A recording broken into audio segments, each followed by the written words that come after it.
So without further delay, let's go ahead and get started. If you have access to a yoga block or a small foam roller, let's go ahead and get started by coming down onto our back briefly. So what we're going to do, if you have said object, and it's fine if you don't, you can still do the pose. Go ahead and place it between the knees. Let the torso release onto the ground.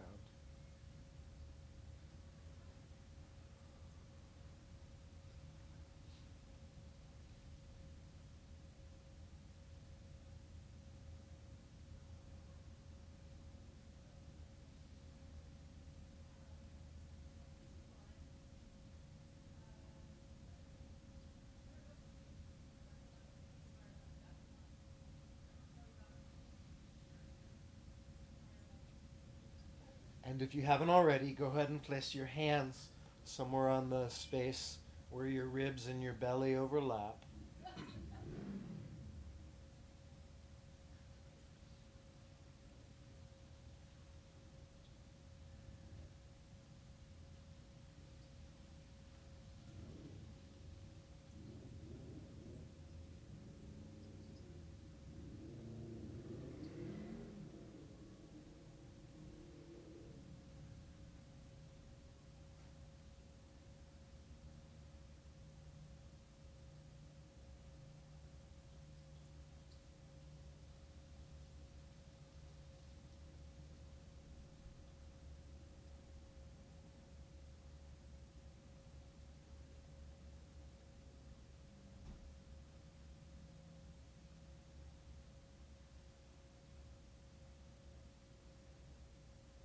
And just take these next couple minutes, everybody, and check in.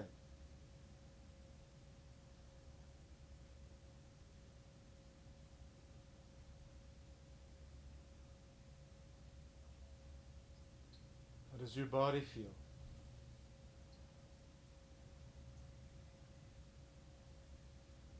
What messages are you getting? What signals are coming in?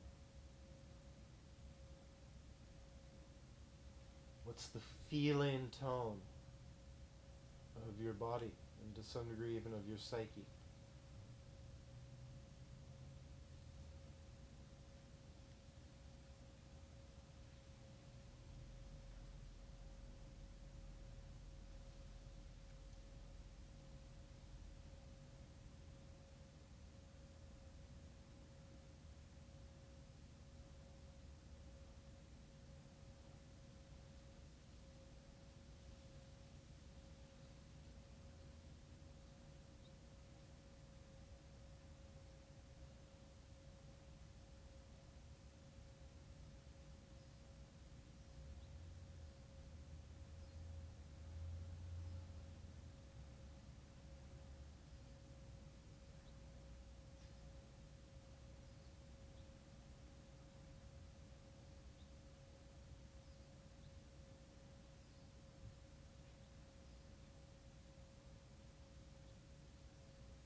I realize that in this virtual space we're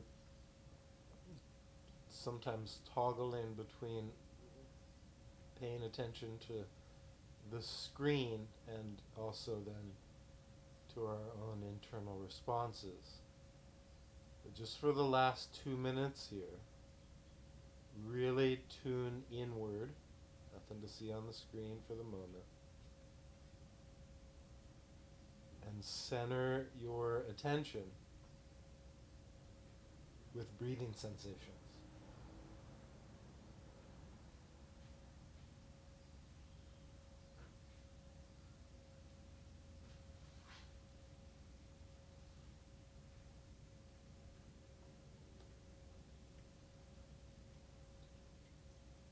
So just as a reminder,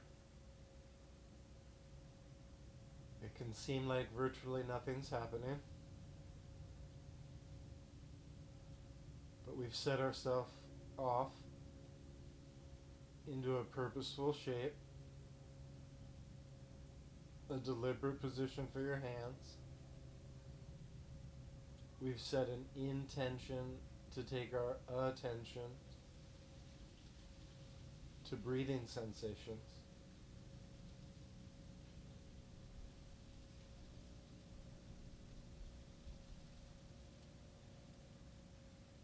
And further, we act as a curious, open, receptive witness to what bubbles up around the breathing. The wider scope. Everything else.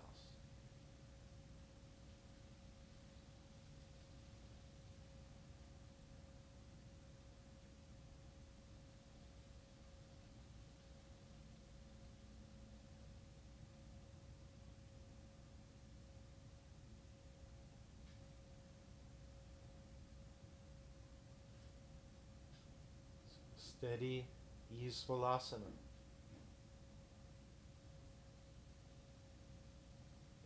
A recognition of the presence of prana.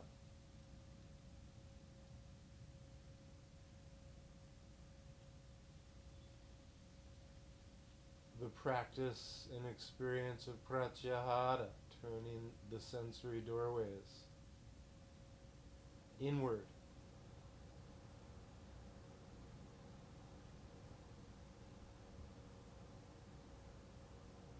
Dharana, concentration, placing the attention, in this case, with breathing.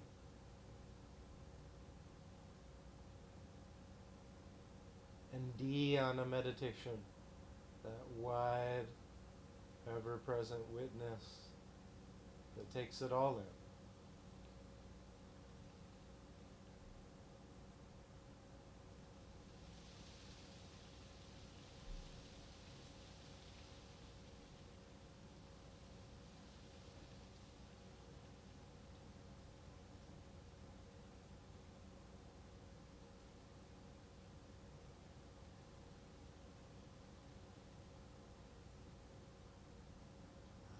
Last few full breaths here.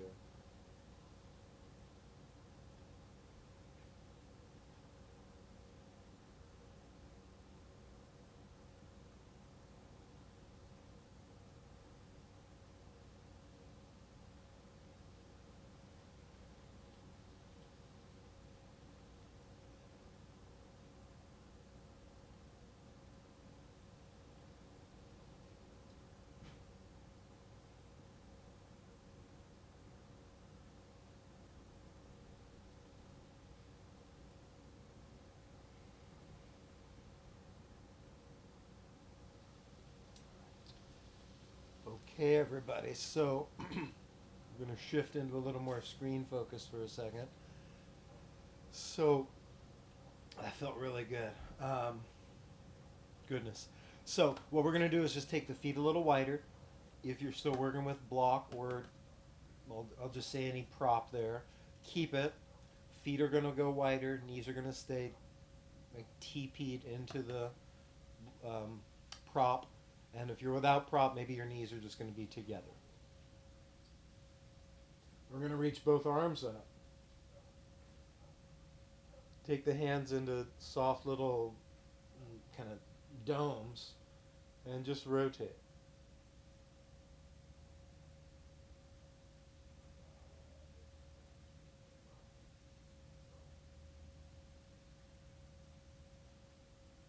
You're welcome to have your eyes open or closed for this one. You're welcome to go slowly or quickly.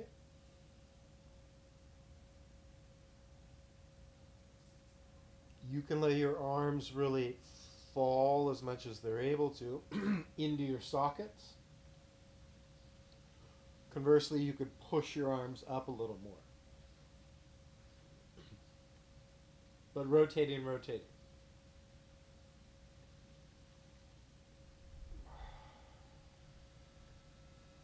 Okay? And then let your palms face the sky. So your hands go into a back bend. Your wrists are in extension. And then let your palms face forward. So your wrists are neutral. And then let your palms face downish. So your wrists are in flexion. And then curl the fingers in. Oh my goodness. So now everything's in flexion. Wrist, hand, fingers. Up. Neutral. Back bend. Neutral. Forward bend. Plus fingers. Try a few more.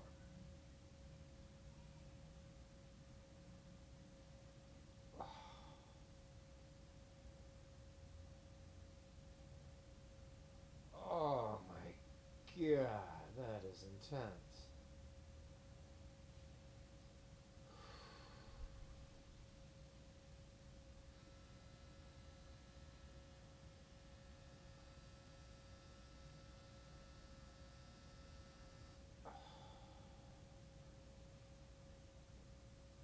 All right.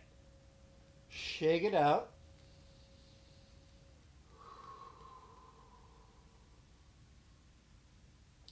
Let's reach the arms back up, spread the fingers, and then just let the arms cross the midline. And as you do so, you can alternate which arm is closest to your block or which arm is closest to your head. They don't have to cross very far. They could, though. Bigger crosses, if you got the room. Last couple.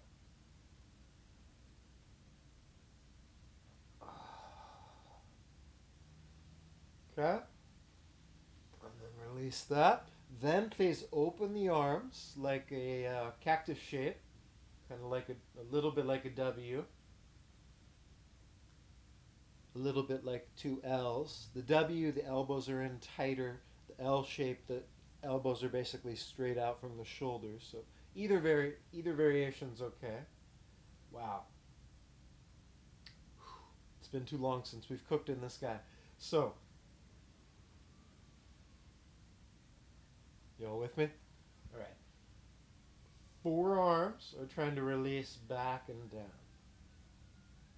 Mine don't get all the way to the ground, but I'm working on it. Keeping the head neutral. Keeping the torso neutral. Keeping a little squeeze on that block.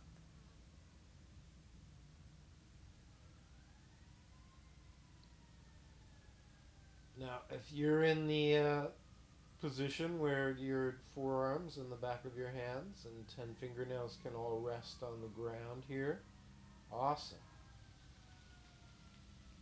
Good on ya. Just hang out there. If you're in the floating position, that's where I personally am right here, right now. Elbows are on the ground, but those hands never quite make it. My lack of flexibility stops me from going all the way to the floor.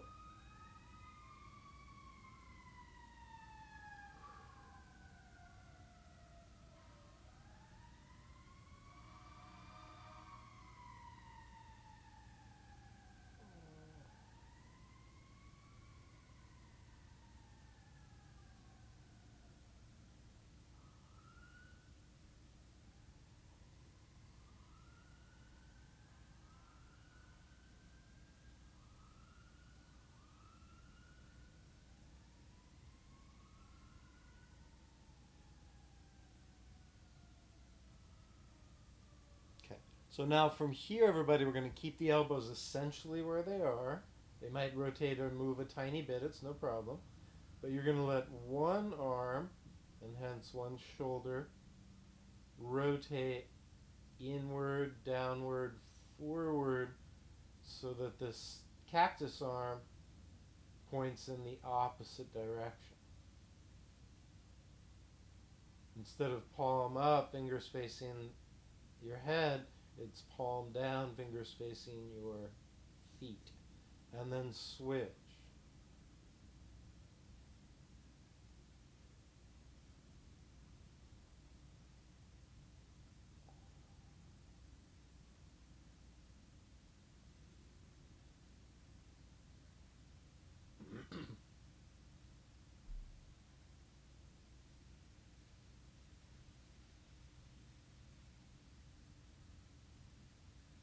10 more in each direction. You're keeping the shoulder blades pretty much flush to the earth. Not trying to crank on the wrists at this point. Really just letting that rotation emanate from the shoulders. And feel completely free to stop just right when you feel a little edge, not trying to push too hard. I don't get to the floor in either pattern, the downward or the backward. Last couple.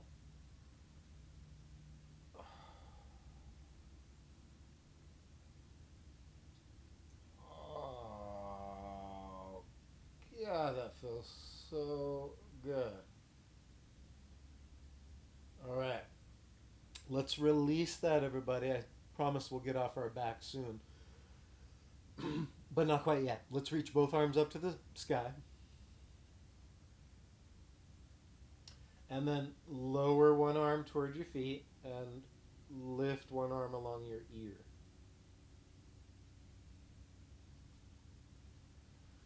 Switch arms.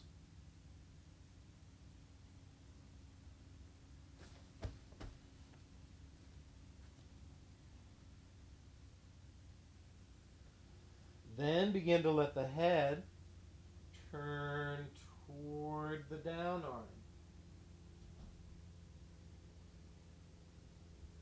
So as one arm transitions from high to low, the head turns away from the high and toward the low.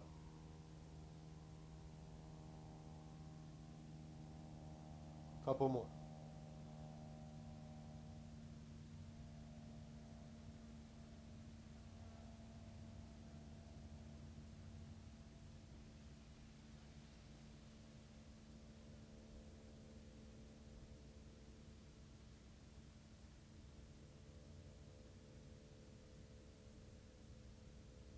Last one.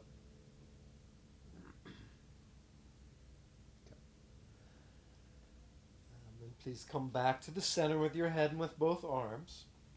Walk your feet so they're as wide as your knees. If you're working with the prop, we're going to keep the prop. I know it's been a long hold. Hopefully it hasn't been too taxing and actually confers a lot of benefits. Keep that. And extend one leg straight so the two thighs remain level, but the legs straight. Not 90 degrees at the hips, still probably 60, 70, but you've ironed out the back of the knee, very different angle.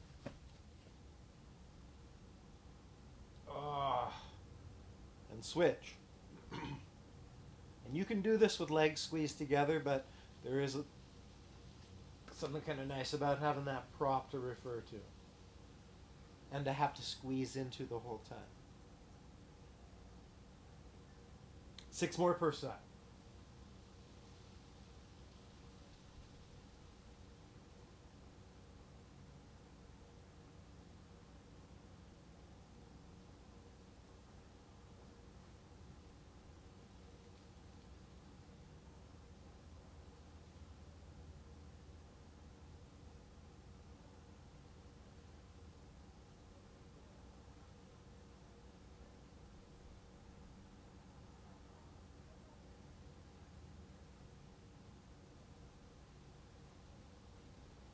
Last couple. Try to keep breathing through your nose. Keep your trunk pretty much fixed to your mat. So you definitely are going to feel some stability and some strengthening through those trunk muscles. Last one. Leave the leg out there, just one of them, and point and flex your foot.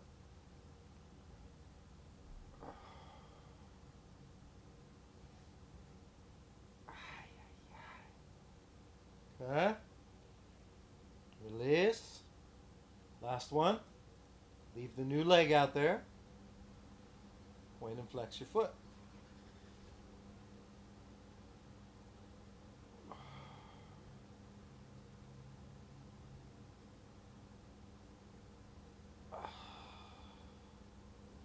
Okay. and then release. Now please, with your arms laid out along your side, reach them mainly downward but a little bit outward so you can really get these like opened up collarbones.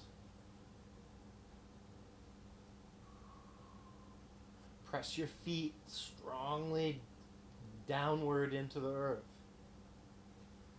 Tilt your pelvis, areas covered by modest underwear, tilt your pelvis backward more.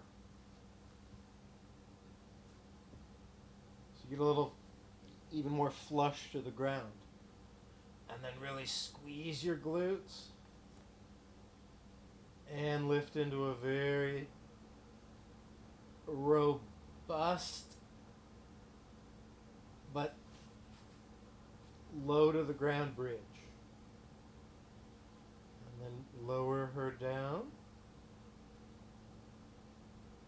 And if you're clutching at your hamstrings, for whatever reason, your body, kind of probably activated hamstrings a little more than glutes, and there's a little bit of a shocker. So maybe adjust your feet a tiny bit further forward. Keep the object. We're going to keep these adductors working. Just another couple minutes. You want to do a backward tilt to your pelvis. Glute power, activate. And then bridging up.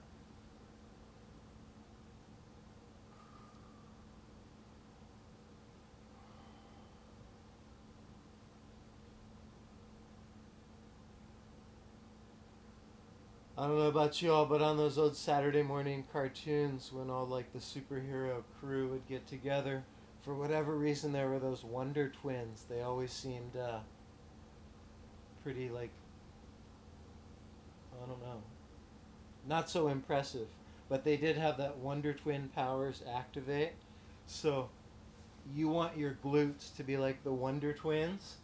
And they, oh man, and they activate every time you're doing these bridges.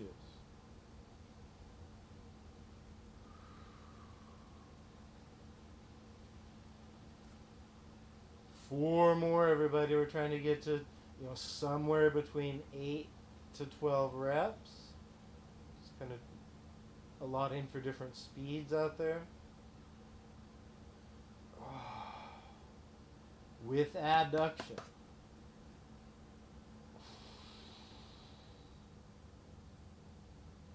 The Wonder Twins activate. Cheek right and cheek left.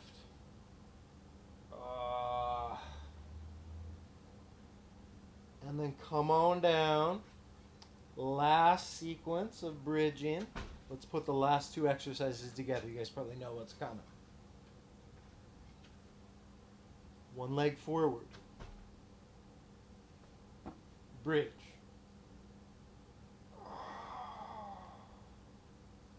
Damn. 6 times.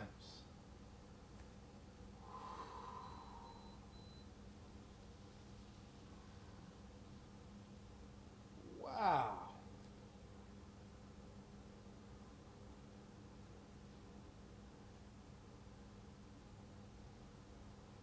So the Wonder Twins, one of the twins is gone, essentially. You do only have the one leg to bridge with. You still have the other cheek there. It can work if you want, but it's got no leverage, really. Last one. Ooh.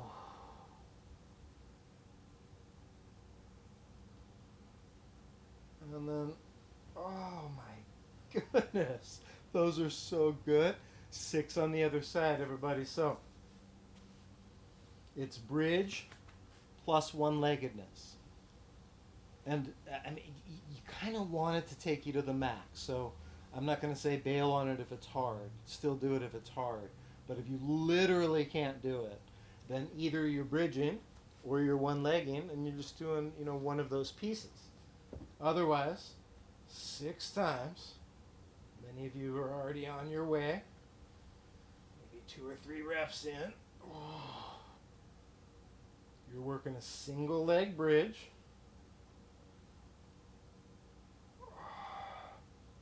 with adduction.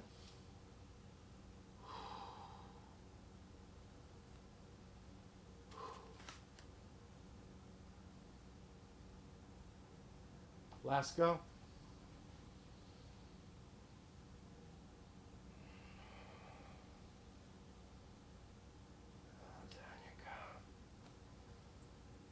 Wow, everybody, let's ditch the block. Hug the knees in.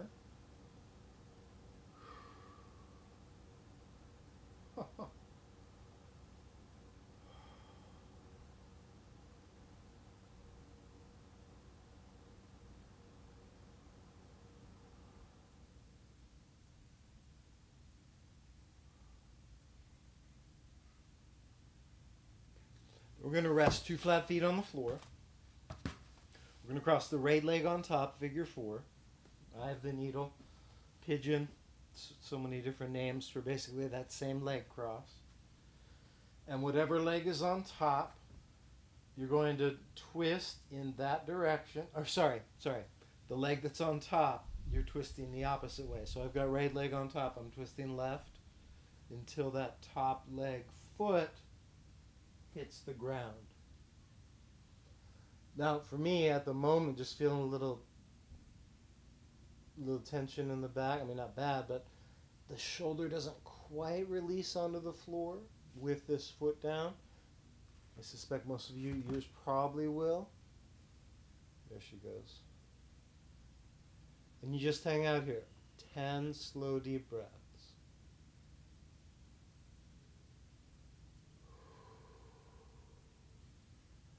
Your arm is kind of at a clean diagonal away from your hip. Oh my goodness, that pose feels so good. Every breath you're looking for 5-ish. That's approximately a 5 count inhale and approximately a 5 count exhale.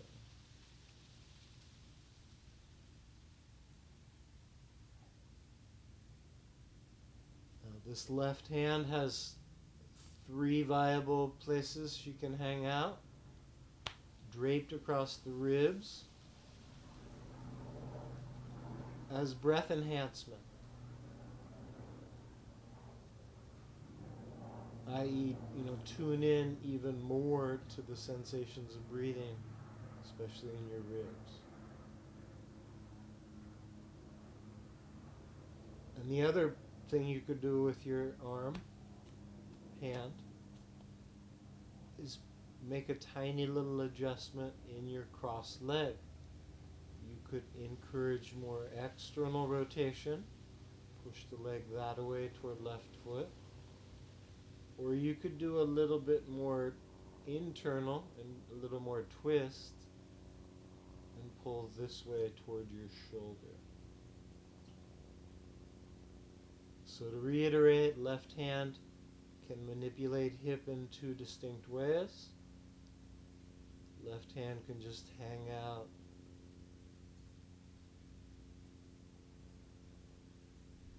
And help you feel the breathing on another level.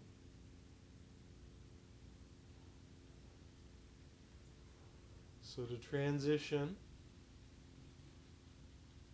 go nice and slowly. Leg pile comes back to center. Reset. New leg on top, figure 4. If left leg's on top, then you're falling over to the right, letting left foot touch all the way down. Even if that means it pried the left shoulder up a tiny bit. Find that nice diagonal.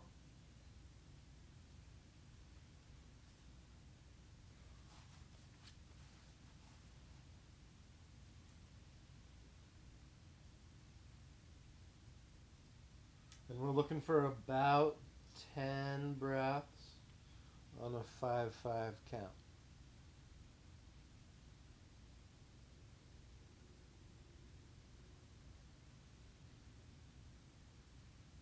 And really, in some ways, I think it's more accurate, even though it sounds looser. 5-ish. 'Cause, if you're closer to 4, closer to 6, all good.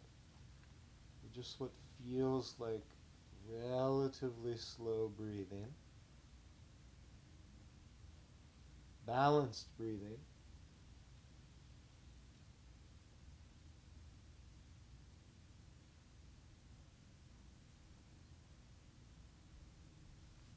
Right hand on this side, y'all. Same set of options. Ribs. Hip that away. Hip this away. Generally, you want your head in a mild twist too. So probably looking toward outstretched left arm with eyes open or closed, but likely a little bit of rotation in that direction. Last 5 breaths.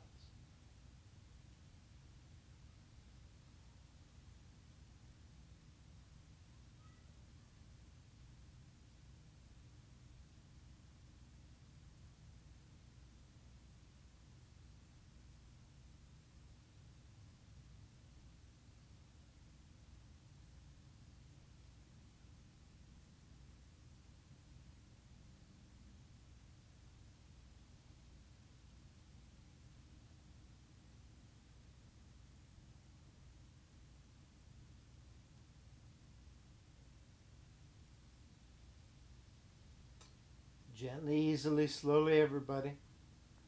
Come back to center.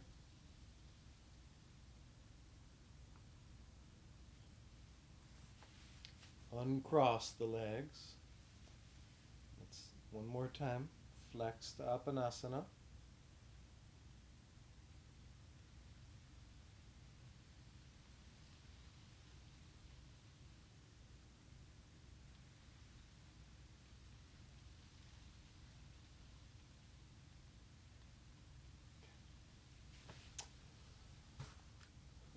Last sequence from our back.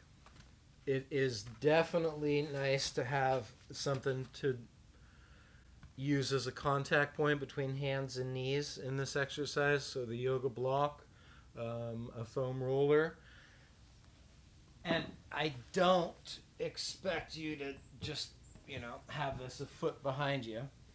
However, if you happen to have a good old Swiss ball, it works as an absolutely fabulous prop for this exercise.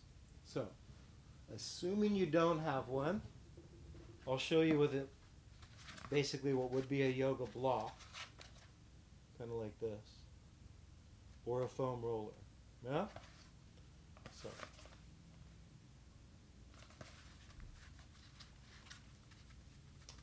for a moment, have right knee and right hand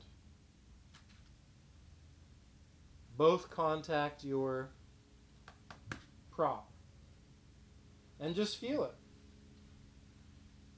You don't want the hip to totally dominate, and you don't want the arm to totally dominate. You want them to both work. Counter forces, oppositional forces, but really, they're teaming up.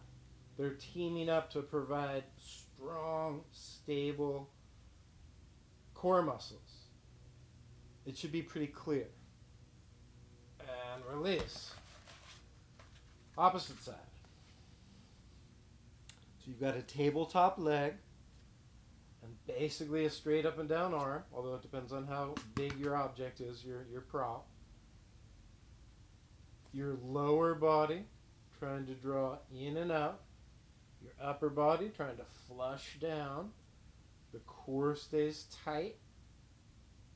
Your back stays flush to the earth.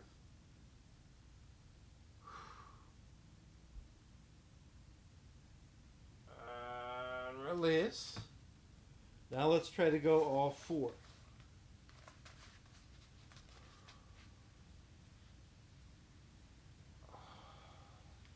So keep your back flush to the earth.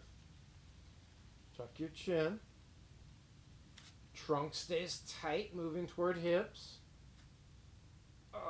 Hips stay tight, moving toward trunk. And release.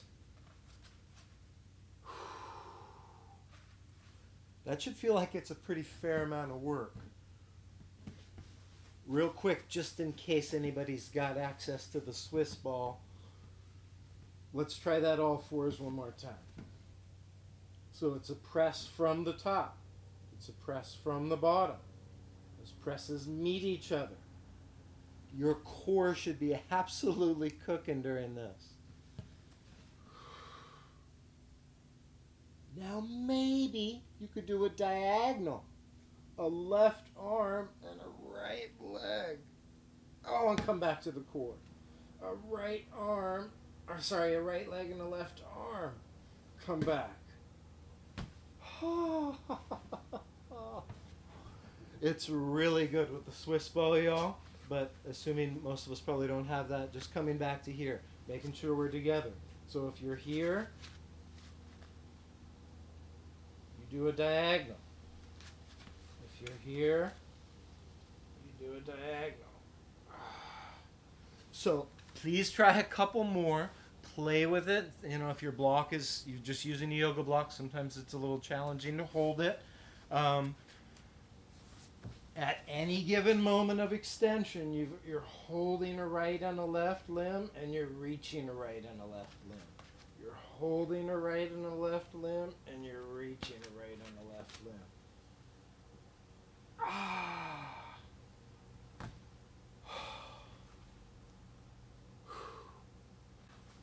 All right, everybody. Let's shift up. That is some deep and efficient core work.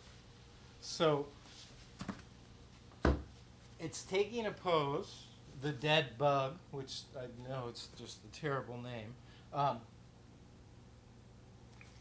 one that we do a fair amount of, and it's really concentrating on the strengthening part. You can't miss it. So when you're holding that block, hand to knee, or you're holding the big Swiss ball, you're just basically guaranteed stable alignment where you need it. Anyway, fabulous exercise. So we're up. We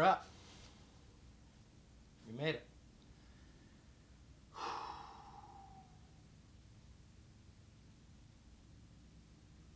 Looks like we made it. Okay, moving on. Let's reach both arms forward. We went through this drill really quickly on our back, actually slowly on our back, but let's go more quickly now. Turn the dials. The reps will be quicker, but literally like your movements can be faster. To cross.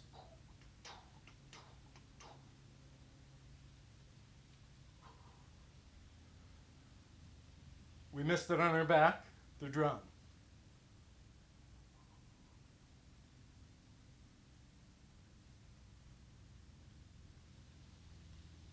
The cactus. One cactus up, one cactus down.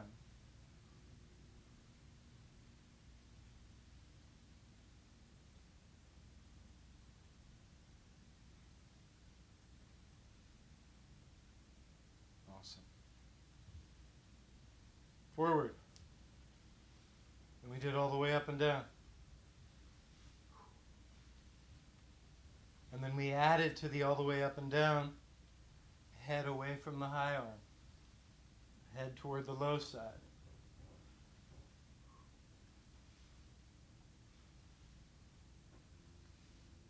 Oh, God, that feels good. Last couple.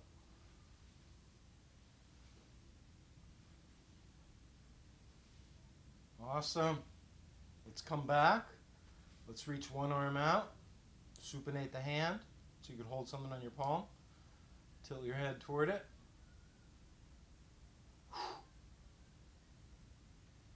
Head back to neutral. Tilt your head away. And then fold the elbow or arm in and up. Just try 2 more on the side. So we'll do 3 per side. Head releases. Head tilts away. Head releases. Head tilts away. Oh, God. All right. And then let's switch sides. Open arm, palm up. Release. Folded in and up arm. Head away. 2 more.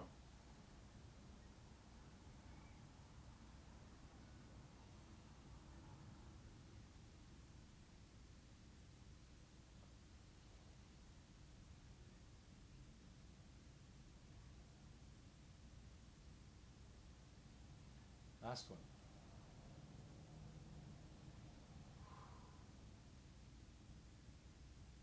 You slipped in a bonus there.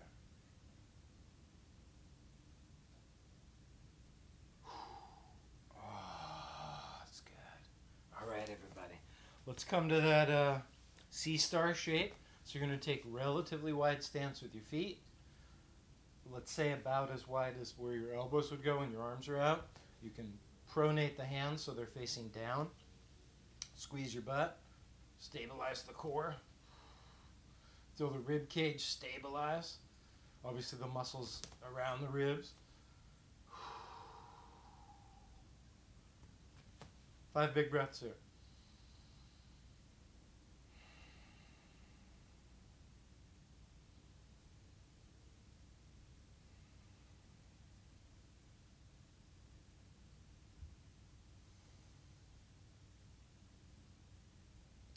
Strong active legs. Your kneecaps are pulled up by your active quads.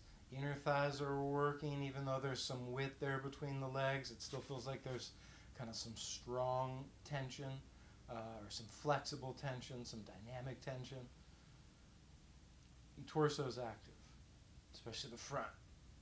Okay, then let's take the hands onto the hips and hinge from the hips until you feel that in the legs. And because the legs are a little wider, you might get some responses in the inner thighs. You'll probably for sure get it in the calves and the hamstrings. Feel your feet continuing to like work and like grip your mat. And then on an inhale, just from the hips, come up.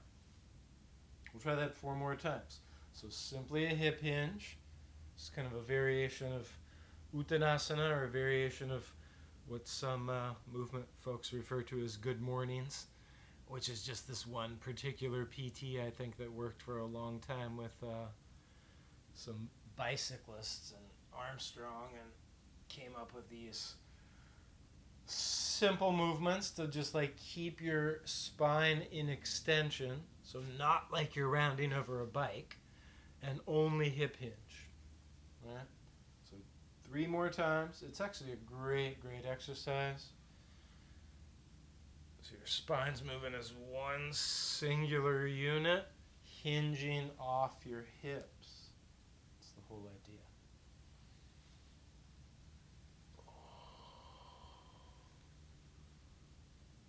Damn. Last one. Now on this last one, we're going to stay at the bottom. Oh, man. That stretch just feels way more intense than it often does. So because we're really working the legs as part of it. Oh. Now from here, everybody, we're going to transition into a lunge. So you're going to turn and find a lunge. So to be clear, I've got a left foot forward and a right foot back, so that's where the cues will come from, but whichever way you wound up is fine. Now from here, everybody, we do this one at a time. Push and pull your lunge. Then when you're ready, right, we're going to come back to center and then go to the other side. So this is now our right foot forward with our push and pull. And the policy on the push and pull is pretty liberal. You can have your hands on a block. You could have your forearms down. You can lean into the push more. You could lean into the pull more. You can vacillate evenly between the two. You can shorten up your stance a little for the pull and lengthen your stance for the push. Oh my God.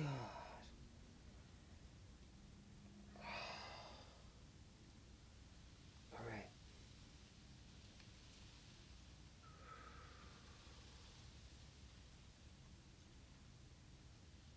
One more time. Back to side one.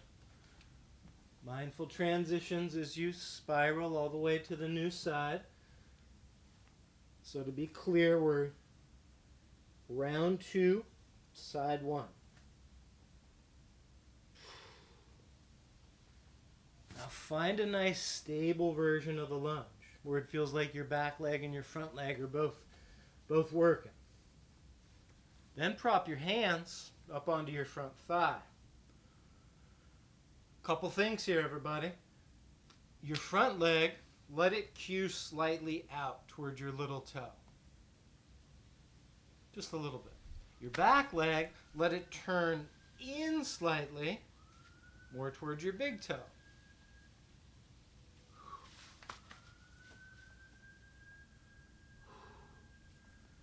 Then reach both arms forward.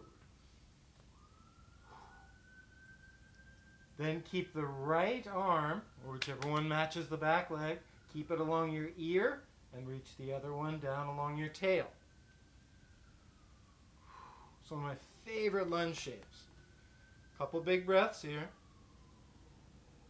So you're trying to reach an arm, lengthen your ribs. But you're also trying to reach an arm and stay long with your tail. You want some stability in the front of your trunk, but you also want mobility and length and traction. Your back leg has extension with inner spiral. Your front leg has flexion with outer spiral. One more big breath here. Both hands down. Slow mindful transition to the wide part of your mat. And last time, second side. First time we're getting all the way up into the lunge. Set it up. Hands on the thigh. For a moment, we'll take both arms along the ears. Front leg's got a tiny bit of external spiral. Back leg's got a little internal spiral. Keep that left arm, or whatever one matches your back leg, along your ear. Send the other one packing down along your tail. Ribs stay strong. Spine stays long.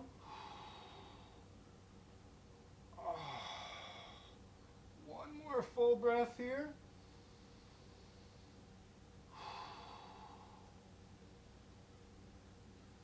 Then we're going to come down to plank position and hold. So if your plank has a really weak spot only in your wrists, come onto your forearms. If your plank game is really strong, practice lifting a hand or a foot. If you'd rather, you can rip out some push-ups.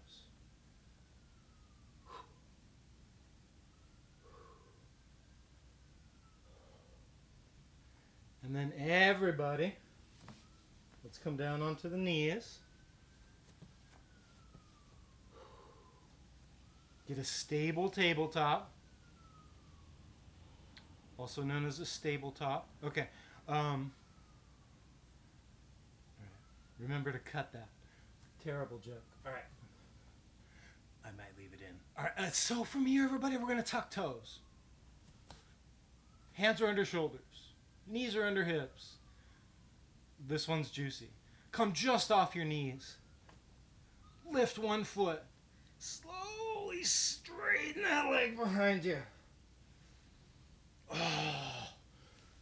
Release. So the knees are just barely off the ground. One foot lifts.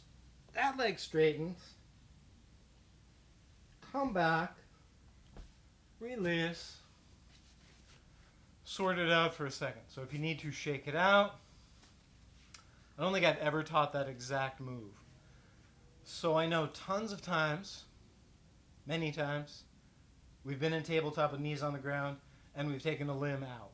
That's just like classic bird dog. This is getting a knee off the ground, then taking that limb out.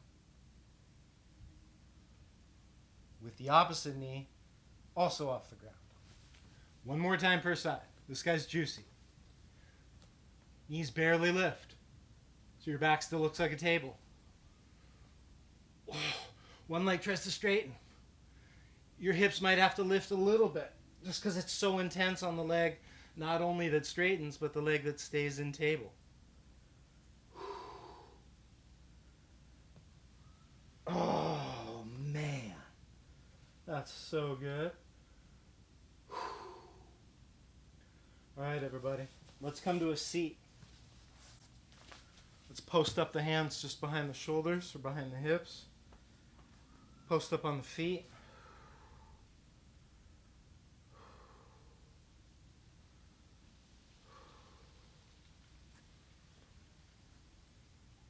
If your wrists are immune to this thing, you could come back onto your forearms. Otherwise, find a shape for your hands that either allows them to turn outward or backward, kind of whatever feels better. And lift up your hips. Squeeze your butt. Press down your feet.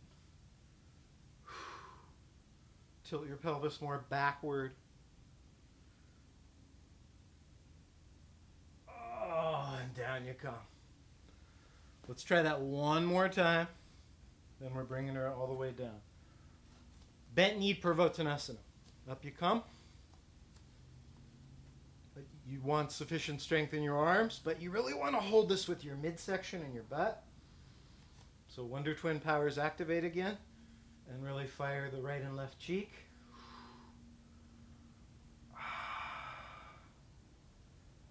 And then down you come.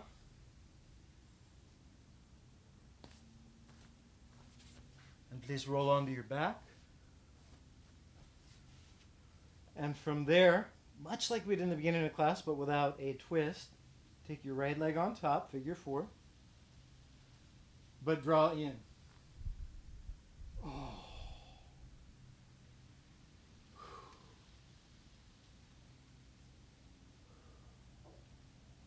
And then just feel how you meet that resistance.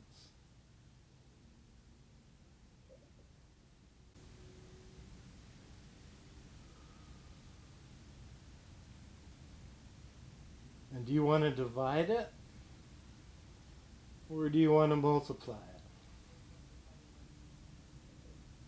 You probably want to divide that tension rather than multiply it. I know it's not a math problem, but I think you get the metaphor, right? When you feel that first little bit of resistance in your right hip, do we add to it? Do we tense our shoulders? Do we tighten our jaw? Do we shorten our breath? Do we furrow the brow? Do we kind of mentally resist? Or can we soften the brow? Can we breathe into it? Can we meet that little bit of resistance? Maybe with a sense of gratitude. Like, ah, great, I'm glad my body can move that far.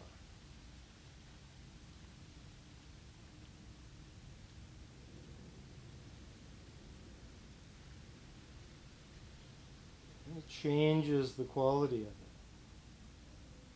Framing goes a long way.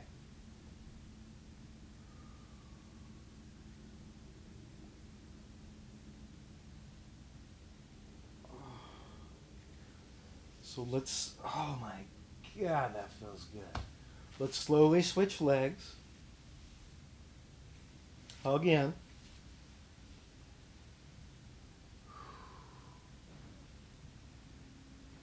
The pose looks the same, but it's a new hip, and your left and right side haven't lived the exact same movement patterns all their life, so the sensations could very legitimately be quite different on this side.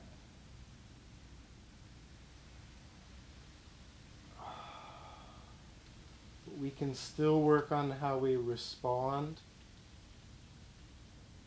to that tension.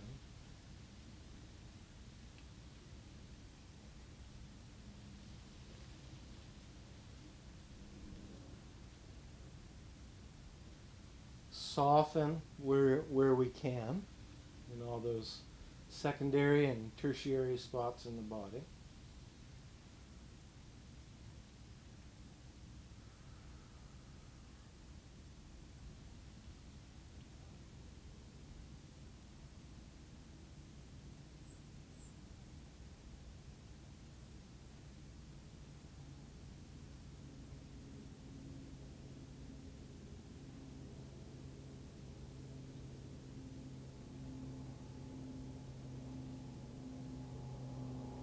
And then when you're ready, everybody, please release that.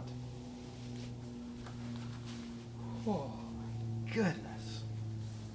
And then we're going to open up into Shavasana. So, you'll know the pose. Find your favorite variation on the theme, but if there's any doubt at all, do just go for a nice, long, open, neutral Shavasana.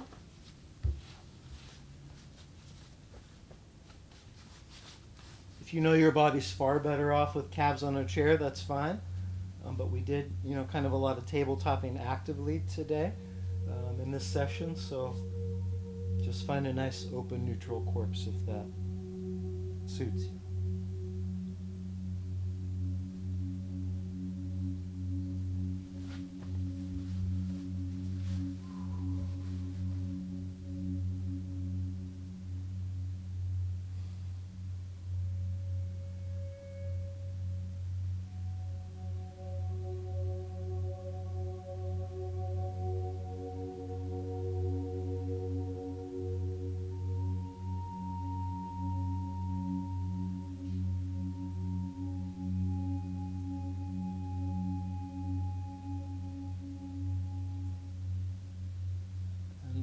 Do take the first few moments of the corpse pose experience to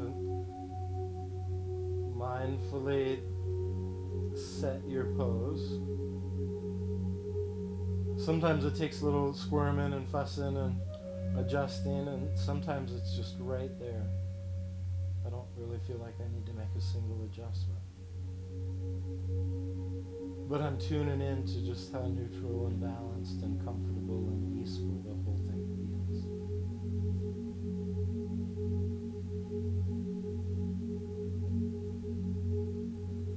And then really, once that thing's dialed, just set sail, just float, just let go.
Tasya padena visham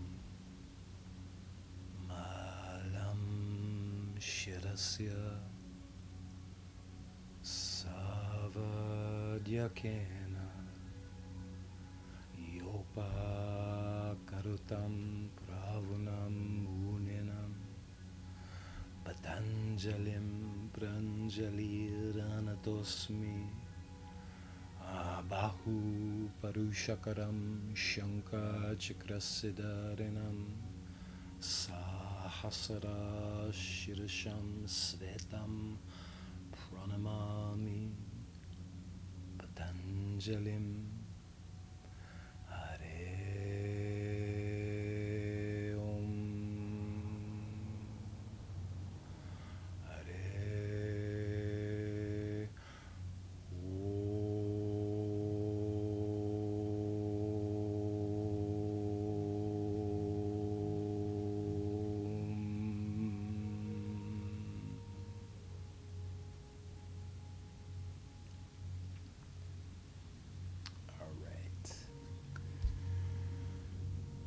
So that is a little shout out to yoga's great codifier, Patanjali.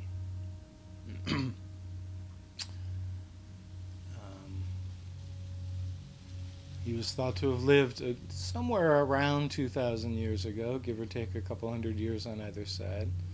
That's kind of a rough estimate, but right about there.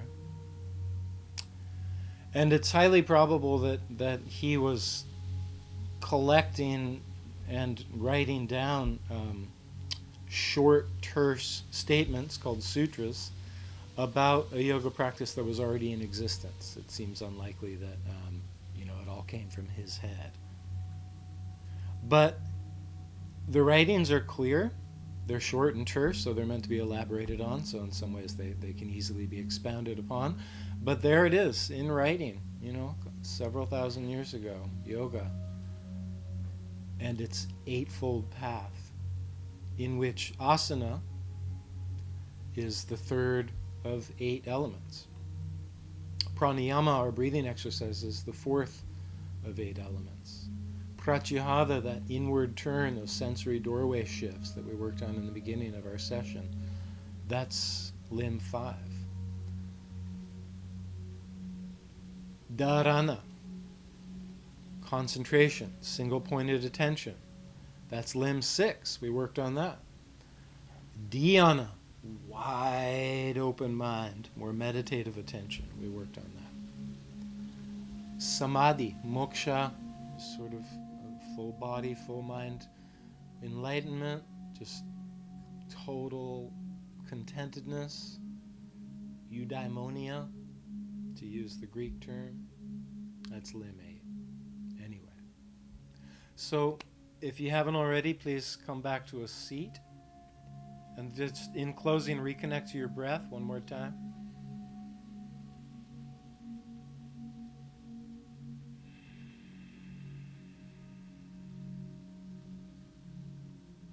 And please feel free to participate vocally or just listen. But let's try one closing Om sound together. So please start with a big inhalation. Sound it out.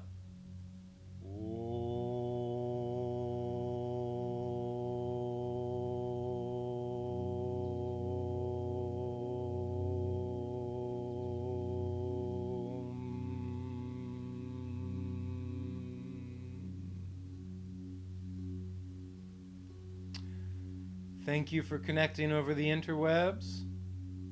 Namaste.